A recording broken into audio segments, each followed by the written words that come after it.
All right, my biggest winners from linebackers. You stole the biggest winner in my opinion, but Dorian Williams, the Tulane linebacker, 4'9", came in with over 33-inch arms, almost 230 pounds.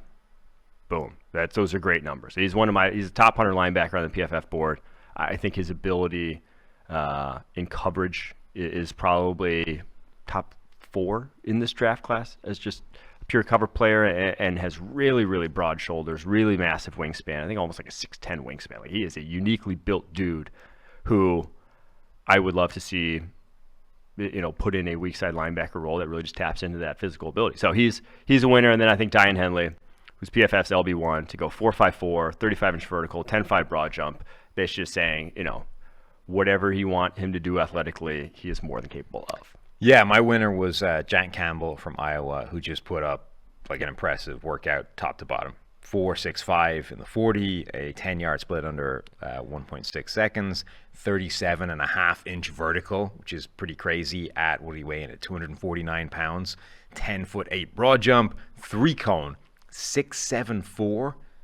That's pretty crazy. Mm-hmm. And then a 4.24 short shuttle. So just elite workout top to bottom for a guy that can now count himself as amongst the best athletic linebackers you're going to see. Yes, would not surprise me to see him go a lot higher than people have been kind of mocking him. Would not surprise me to see him go in the top 50.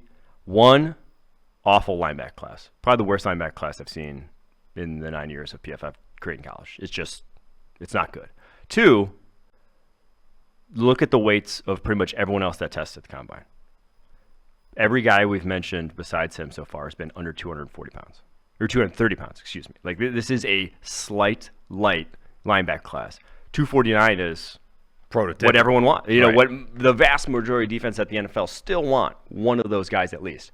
And Campbell is the lone guy, it seems like, in this draft class that can be that 3-down reel between the tackle stumper. Yeah, like the last time, the last show, we were talking about how the entire linebacker group is built like these stick insects. They're all tiny, thin, lean guys, and then you've got this 6'5", 250-pound prototypical walking stereotype of a linebacker who then goes out and posts insane workout numbers. So yeah, absolutely. Do we have any losers for the linebacker group, and then we'll get on to new positions? The only guy I'd really bill as a loser is probably Noah Sewell.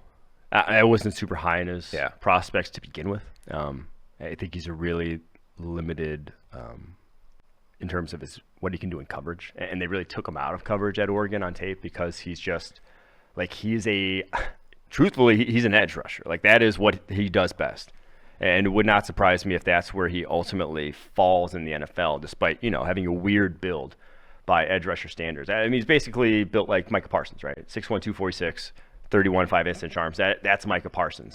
Only with bad weight. But yes, but again, like that. But he's not carrying it the way Parsons did. He's not as athletic as Parsons is, and I worry about him in coverage because of those things. But 4.64, 33-inch vert, 27 benches reps is nice. But I always think it's kind of weird when sort of siblings or close blood relatives of guys that played one position play a completely different position, that involves radically different body types, when they don't necessarily have that. Like, you can see how Noah Sewell and Penei Sewell are related, and yet one of them is an offensive tackle and the other one is trying to like masquerade as an off-the-ball linebacker.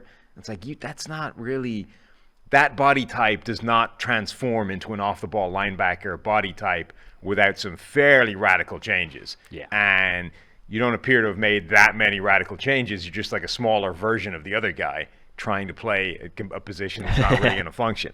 So, it kind of looks like a guy that doesn't actually belong at that spot, trying to get it done.